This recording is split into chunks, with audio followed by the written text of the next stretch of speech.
let's talk about the current state of Al-Quds and the Israeli state. I've heard some people, especially some Muslims, they listen to stuff on TikTok and other places of social media, and I've seen this trend of a drum blowing and you hear the word Allahu Akbar, Allahu Akbar, and people, they say, imagine hearing that voice. I would run. You would run. And how are you going to run to it? And how are you going to hear the voice, Aslan? And who are they? And how do you know that Al-Mahdi is attached to the current state of Israel right now in Palestine? And right now people are asking me, is this the sign of the Mahdi? Is the Mahdi come out? Is the Dajjal alive? This is where the end of time? Is this the... I want to fix some misconceptions, brothers and sisters. There is nothing in the Quran or the Sunnah, even in the weak hadiths, that make a connection between now the current state of Palestine and Israel and the Mahdi currently. Later on there is. And this is what I want to, inshallah, give you hope about. First of all, the ayat in the Quran, in Surah Al-Isra, Allah subhanahu wa ta'ala says, وَالْعَاقِبَةُ لِلْمُتَّقِينَ. Those who are God-fearing will have the end. Right now, this is the process. The end is coming, inshallah. And the end will be for the believers. Now, Allah subhanahu wa ta'ala, or He told His Prophet sallallahu alaihi wasallam, many things that will come in the future. These are all in hadiths, authentic hadiths, some of them Bukhari and Muslim, and some of them in Abu Dawud, Tirmidhi and other hadiths. When it talks about Al-Mahdi, Al-Mahdi means the guided one. Al-Mahdiyu, Al-Rasul sallallahu alaihi wasallam says many hadiths about him in books other than Bukhari and Muslim. Although Bukhari and Muslim, they make reference to him when Isa alayhi salam comes by saying that Jesus Christ, Isa alayhi salam, will come to the land in Damascus, to the mosque with the white minaret, and he will see their Amir. The Amir means Amir al-Mu'mineen, the leader of the believers. So inshallah it's a khilafah. And the Amir will step back to say, it's a time of salat, will say to the Isa alayhi salam, come and pray Imam. And Isa alayhi salam will say, no, this ummah has its own blessings and its own leaders above one another. So you are blessed, you are the Imam. Even Isa alayhi salam respects the ummah of Prophet Muhammad sallallahu alaihi wasallam, and he lives by the Sharia and the law of Muhammad sallallahu alaihi wasallam. This is the only reference in Sahih Muslim and Bukhari which makes to Amir al-Mu'mineen. The scholars said he is al-Mahdi at that time. But if you look at the other hadith, they are called mutawatir, which means many different narrations, one upon the other from different angles, which makes it collectively authentic because there's so much about it. Some of them are weak. Al-Mahdi, my dear brothers and sisters, will come out inshaAllah. We don't know if he has come out yet or he is yet to come out. Only Allah subhanahu wa ta'ala knows. But he will not come out at the fall of Palestine or the fall of, Israel or whatever. So there's no connection really. Sorry to say that to you. But inshallah, what will happen is this, based on all the ahadith, to cut it short, that Israel will fall. Even by not talking about scripture and religious scripture, the way they're going, they cannot last. 75 years and the core of the problem is still there. And now, alhamdulillah, the PR campaign against them is getting stronger and stronger. Subhanallah, we looked at social media as having harm, but social media also has good. There is a form of jihad which is called the PR campaign. So long as you know what you're saying and you know what you're doing, not just throwing around words. And there are people out there who are speaking, alhamdulillah, Allah subhanahu wa ta'ala has used people from the Muslims and from the non-Muslims for this cause. And Allah subhanahu wa ta'ala knows best. But let's not jump to assumptions. Al-Mahdi will come at a time from the context of the hadiths where Israel has already fallen. Because it says in Sahih Muslim Bukhari that when Isa alayhi salam arrives and he will go to pray in the Minar al-Bayda, the white minaret, the army of the Amir is there. And they'll be heading to where? To Bayt al-Maqdis. When Isa alayhi salam enters Bayt al-Maqdis, the Mahdi and the army are already there. And who is there at the same time on earth? The Dajjal. The Dajjal is what the Christians call the Antichrist. We call him the Dajjal, the one-eyed, the liar, the false Messiah. His story is long. But the Dajjal will be there and Isa alayhi salam will come and his mission will be to kill the Dajjal. The hadith, which is in Abu Dawud, Tirmidhi and others, says that the Dajjal will come from a place towards Al-Aqsa to fight the army of Al-Mahdi, the Muslims yani. And we are already in Al-Aqsa way before. And with him there will be 70,000 Jews whose lineage is from Asbahan or Esfahan, which is now called in Iran. And even right now there are Jews who live there, but they are peaceful Jews and they don't agree with all this Zionist stuff. They're peaceful people, and most of them are businessmen, and they're actually called Iranian Jews. They don't call themselves Israeli Jews, but they're from Asfahan. And what this means is they'll come with 70,000 Jews from Asfahan, meaning that they did disperse in the world, but their origins and their lineage is from Asfahan once upon a time. So the Jews are not in Israel, and the Jews come back and Al-Mahdi is there, and then Isa alayhi salam will come out, and when he sees the Dajjal, he melts in front of people and he starts running away, and then he comes and kills them with his sword, and then blood stains on his sword, and he says to the people, if this was your God, because they start believing he is their God, they believe he is the Messiah, will he die? And that's when a large group of Christians themselves, they return back to truth. A large group of those who became Christians and Catholic and Orthodox, they do see the truth, and they follow Isa alayhi salam. And a number, Allahu A'lam, some scholars said, and a number of Jews as well. Allahu A'lam. Allah knows best. The Mahdi will come out, according to the hadith which is in Abu Dawud, Tirmidhi, that he'll come out from the far east. Where is the far east? There is a hadith which says that it comes from Khurasan, and the black flags will come from Khurasan, and that's the sign. But the hadith is weak, brothers and sisters, and there's nothing authentic about Khurasan in itself. But black flags will come to support Al-Mahdi from the far east of Medina, so towards Iraq and that area. And when they come, they'll hear about him. Al-Mahdi will be running away from a group of people, army, who are after him, after 3 sons of kings will fight over our treasure. The Prophet ﷺ said, Kanzikum. And Ibn Kathir says, your kanz is Mecca. That's your kanz, your treasure, meaning what you have very dear to your hearts. And these 3 kings will fight over it. Not one of them will get authority over it. And that's when Al-Mahdi will come running away, and he will seek refuge in Mecca, around the Kaaba in Mecca. And that's where the scholars will recognize him, and people will walk around him and they will support him.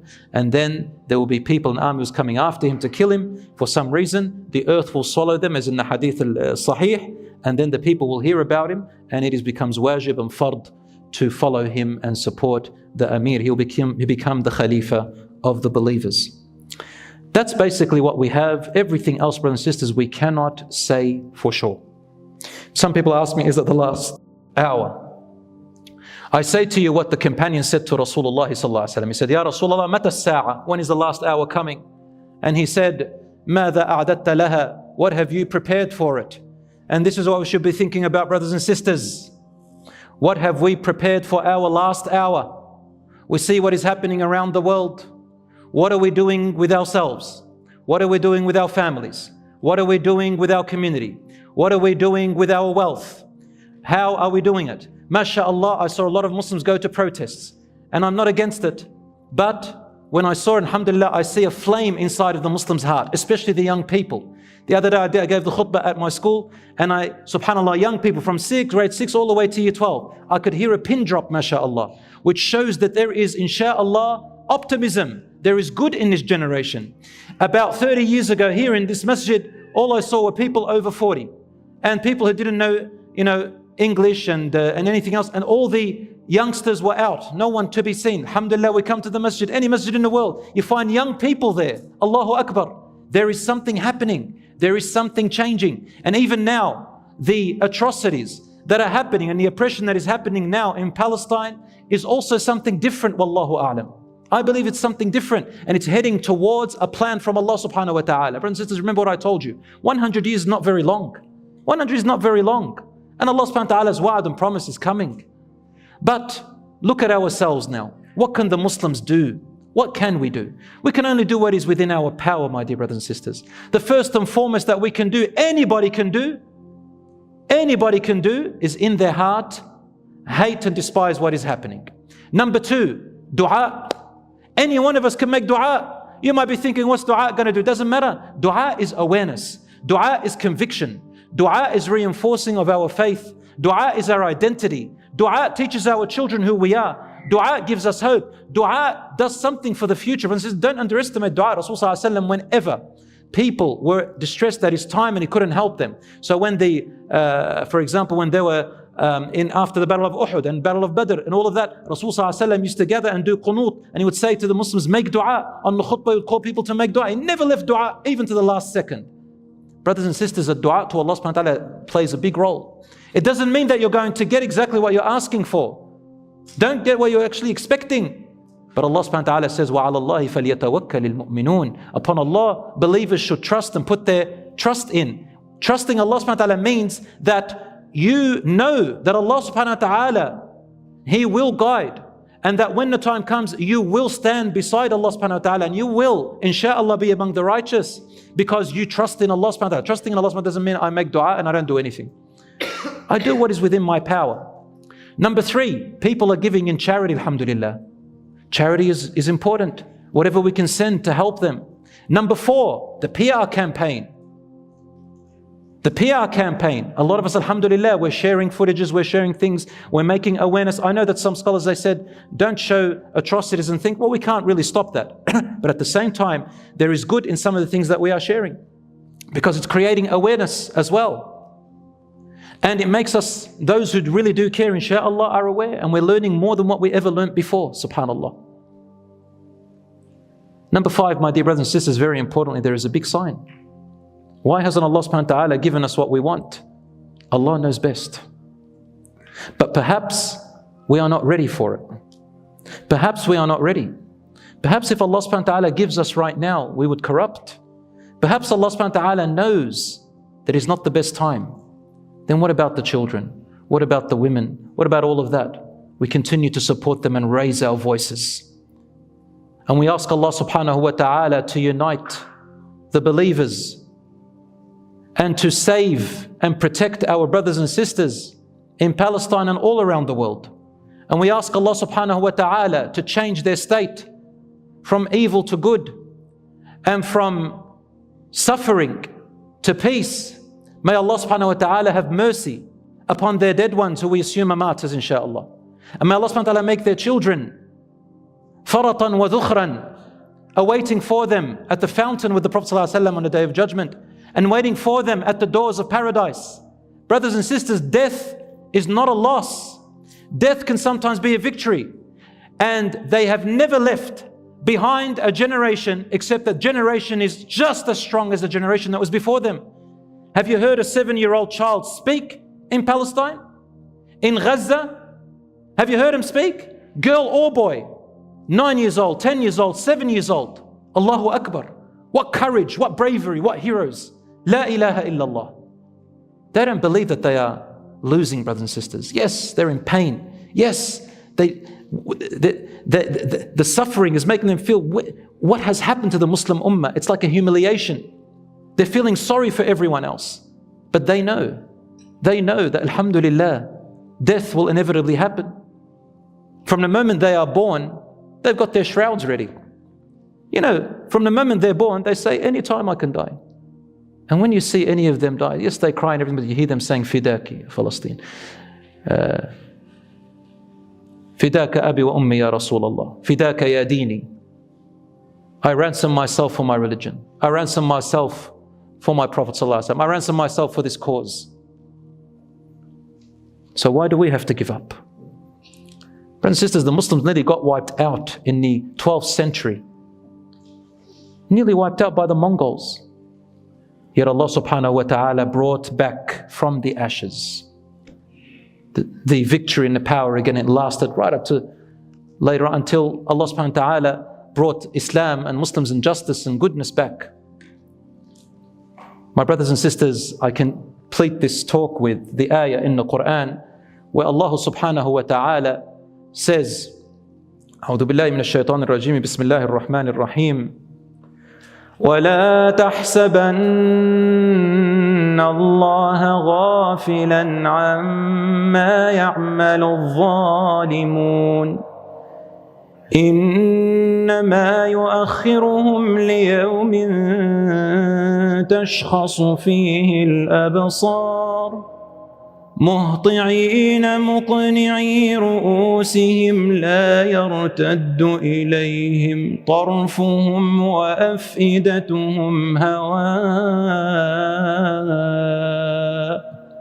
Allah says in Surah Ibrahim, and do not assume that your Lord Allah is unaware of what the oppressors are doing.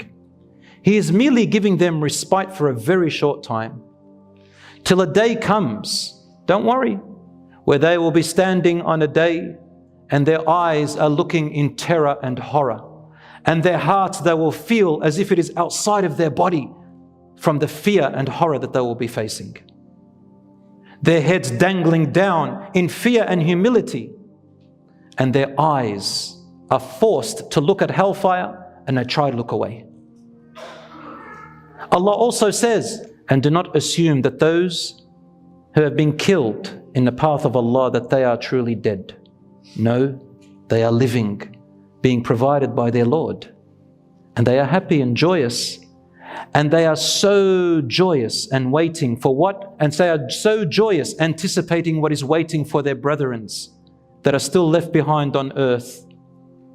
And they call out, do not fear, and have good tidings with paradise that has been promised to you. May Allah subhanahu wa ta'ala remove the suffering of our brothers and sisters in Palestine and all around the world. O Allah, O our Lord, bring victory sooner than later. O Allah, protect them. O Allah, have mercy upon their dead. O Allah, let their children be their intercessors on the Day of Judgment. O Allah, forgive our shortcomings and assist us and guide us to that which pleases you. O Allah, have mercy on them and upon us. O Allah, guide those who are lost. O Allah, we ask you to keep our hearts firm and to help us stay steadfast. O Allah, accept our dua and fulfill your promise which you have promised. هذا وصلى الله على نبينا محمد وعلى آله وصحبه أجمعين.